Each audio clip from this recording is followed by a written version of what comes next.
बातमी जालन्यामधून येते। जालन्यामध्ये बेकायदेशीर रेड्याच्या टकरीच्या वादातून एका तरुणाची हत्या झाली आहे। रेड्याच्या टकरीवरून 2 गटात वाद झाला। दरम्यान पोलिसांनी या प्रकरणी हस्तक्षेप करत रेड्याच्या टकरी उधळून लावल्या। मात्र सायंकाळी 3 आरोपींनी रवींद्र लाड या तरुणावर वादातून चाकू आणि लोखंडी रॉडने मारहाण केली। उपचारादरम्यान या तरुणाचा मृत्यू झालाय।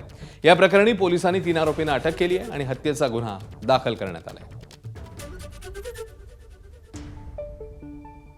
महाराष्ट्र नंबर 126/26 हा दाखल केलेला होता।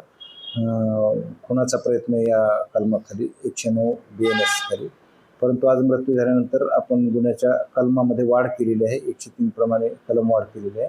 रात्रीच आम्ही आरोपींच्या शोधाकरता पथकं रवाना केली होती आणि आज सकाळी आम्हाला याचे 3ही आरोपी जे आहेत ते मिळालेले आहेत। त्यांना आपण आंबोड रोड येथून अटक केलेली आहे। आज त्यांची आम्ही PCR घेणार आहोत आणि त्यानंतर आपण डिटेलचं इंटरोगेशन करणार आहोत की घटना नेमकी का घडलेली आहे, त्याचं कारण काय आहे आणि यामध्ये अजून कोणी इन्व्हॉल्व आहे का याबाबत सखोल तपास आपण पोलीस कस्टडीतून करणार आहोत। ABP माझा, उघडा डोळे बघा नीट।